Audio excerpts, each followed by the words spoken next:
Como todos sabemos, Donald Trump es la cabeza de la administración más incompetente de Estados Unidos. Pero esto no queda solo ahí, porque no solo es la más incompetente, sino que también es la más corrupta. ¿Cómo creen que Elon Musk llegó a comprar todo su camino al poder? Y ahora ese poder lo está utilizando para robar miles de millones de dólares de tus impuestos. Robert F. Kennedy Jr., el secretario de Salud y Servicios en Estados Unidos, no solo es un teórico de la conspiración, sino que es un teórico de la conspiración con fines de lucro, dirigiendo a las personas desde su puesto en el gobierno. Todo esto para que los demás compren su medicina alternativa y llenarse sus bolsillos, buenos los de él y los de sus amigos. Ahora, la fiscal general de Estados Unidos, Pam Bondi, acaba de ser atrapada en un esquema ilegal de la administración de Donald Trump. Ya vamos a entrar en esta noticia de la gran fiscal general de Estados Unidos, pero antes de eso, quiero que escuchen al congresista Joe Neguse. Él señaló la razón de lo que Pam Bondi acaba de hacer y lo hizo todo dentro de este clip. Our 26th president, Teddy Roosevelt, once said that no man who is corrupt, no man who tolerates corruption in others can do his duty by the community. That admonition rings true today. 4 years ago, I led an effort to ban stock trading by members of Congress, joined with colleagues on both sides of the aisle. For 4 years, we have tried to convince this chamber to ban members of Congress from trading stocks. Why? Because members of Congress should be serving their communities, their constituents, and their country, not their stock portfolios. In that 4-year span, 48 months, 1,400 days, how many millions of dollars have members of Congress in this body made from trading stocks? It's unconscionable. It's a practice that should have ended years ago. And we have continued to beat that drum month after month, week after week, day after day, and we will keep doing it until a majority in this body joins the rest of the American people, the public, in supporting a ban to this insidious practice. And I'm grateful to Representative Magaziner for continuing to beat that drum, leading the effort now over the last 2 years. It feels as though we're on the precipice, as Mr. Magaziner noted, of finally getting traction in this chamber to end this practice. But the one cautionary note I would offer, Mr. Speaker, is that in that 4-year span, as I mentioned, this journey, this battle that we have waged, again, colleagues of mine on both sides of the aisle, to ban stock trading, I have heard virtually every excuse in the book from some of my colleagues. It's too complicated, there are competing bills, the legislative text is complex. This is very simple. Just ban it. Not 5 years from now, not next year. Let's just put a bill on the floor to ban it, period. Members of Congress will no longer be able to trade stocks. Simple as that. I hope, Mr. Speaker, that my colleagues will join me, join Mr. Magaziner, join the coalition that is organized around this issue so that we can finally get this done.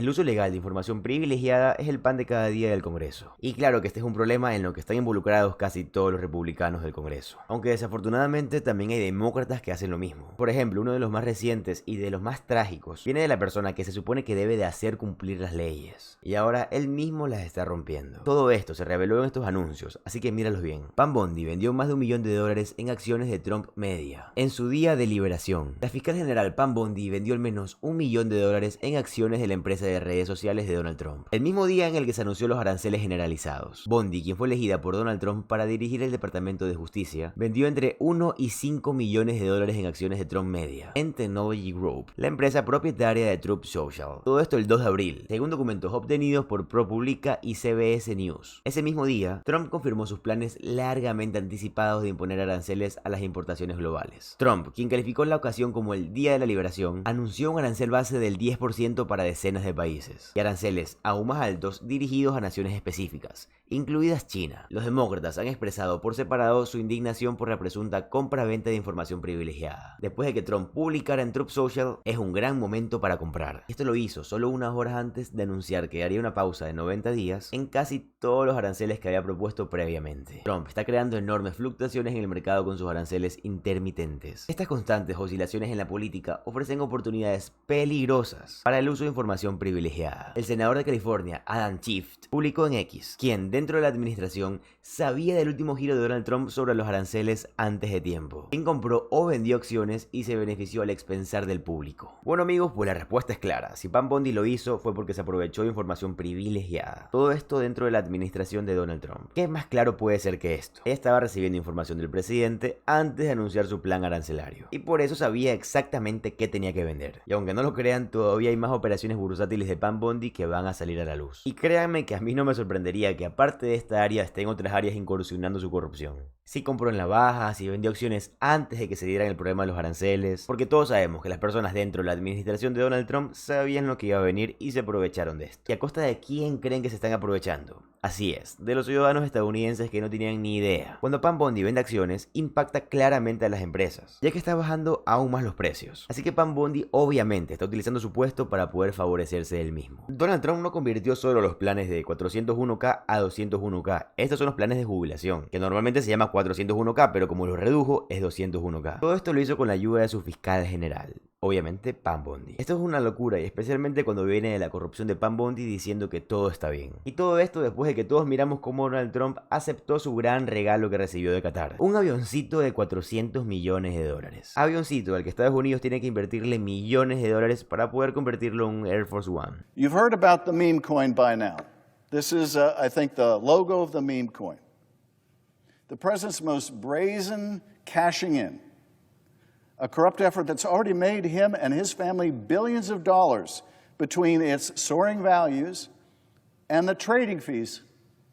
Now, this meme coin's gone up and down in value, but the thing is, every time it gets traded, every time it's bought or sold, this guy gets a cut. He gets the fees, estimated already at the value of hundreds of millions of dollars. It's like posting his Venmo account online, inviting personal monetary tributes from foreign powers, foreign investors, or anyone else who's willing to pay up. You've heard about the private dinner that they're offering associated with this meme coin. The top 220 meme coin owners, many of whom are foreign investors, invited to a private dinner with the President of the United States. Businesses are buying and jockeying to be one of the favored few who also get a private audience with him if they're willing to buy millions of meme coins, not to mention a personal tour of the White House. But beyond the meme coins and the dinner parties, there's something else also brewing behind the scenes. As I speak, Eric, Trump, and Don Jr. are getting into the action, jetting around the world, building their own financial empire in the crypto business space. In Dubai, the Trump family's World Liberty financial firm announced a joint venture capital firm backed by the government of Abu Dhabi that would invest $2 billion using Trump digital currency. Now, I know it's hard to keep all these billions apart. You got the $2 billion investment in Jared Kushner by the Saudis. You got $5.5 billion investment by other Gulf nations in Trump properties. You got $2 billion here, $5.5 billion there, another $2 billion here, and pretty soon you're talking about serious money for the Trump family. This deal alone will generate hundreds of millions of dollars in revenue and fees for the Trump family. So that's the art of the deal with this president.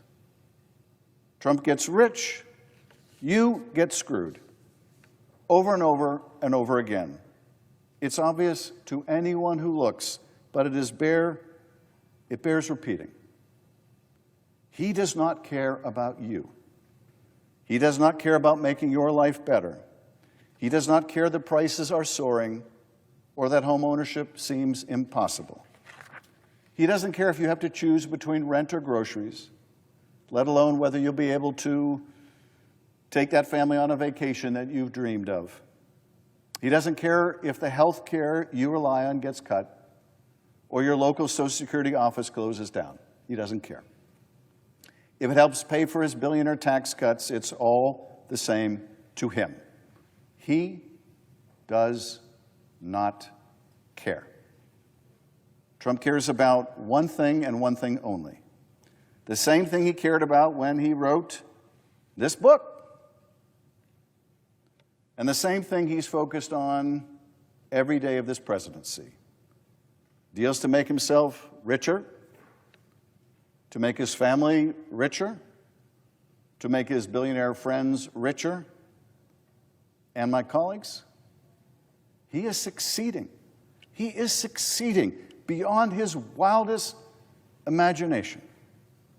He will likely make more money in the next 4 years than he did in his entire life up to that point. In fact, he probably already has. With new gold-plated skyscrapers around the world and a suite of new golf courses to match, a fancy new plane, a speedy new Tesla with the richest man in the world in the passenger seat, a crypto empire and projects around the world that will keep the gravy train going for generations. And no matter what wreckage he leaves behind here, he knows that he can head off to one of those gold-plated skyscrapers, look down on the rest of us, and chuckle at his good fortune. The art of the deal, indeed. For Donald Trump, not for you. Que tú dirás, bueno, se va a quedar en Estados Unidos, así que vale la pena invertir. Y no, muy probablemente después de que Donald Trump deje de ser presidente, ese avión se vaya con él. Quiero explicarte algo. Existe algo que se llama biblioteca presidencial. Ahí es donde Donald Trump dice que va a poner su jet. Pero el problema es que una biblioteca presidencial es algo así como un museo de las cosas que hizo el presidente. Por ejemplo, el presidente Barack Obama va a tener recién su biblioteca presidencial. Pero dése cuenta cuántos años han pasado desde que Barack Obama ya no es presidente. Y el problema está en que si, por ejemplo, a Barack Obama le hubieran dado un jet, como aún su biblioteca no está, él legalmente podría usar ese jet. Así que hagamos cálculos rápidos. Si Barack Obama, que estuvo hace varios años, aún no tiene su biblioteca presidencial, cuando Donald Trump deje de ser presidente, o sea en casi 4 años, tendremos que esperar años, si no son décadas, para que tenga su biblioteca. Y por ende, por todos esos años, él va a poder gozar de ese regalito que recibió de Qatar. Regalito al cual le invirtió también millones de dólares de tus impuestos. Esto es para que entiendas un poco lo que está pasando y por qué él no tiene problema en decir, no, que se va a quedar en la biblioteca presidencial. Claro, porque aún no está hecha y él sabe que no la va a hacer en muchos años. Recuerda por favor que si vives en Estados Unidos y estás trabajando,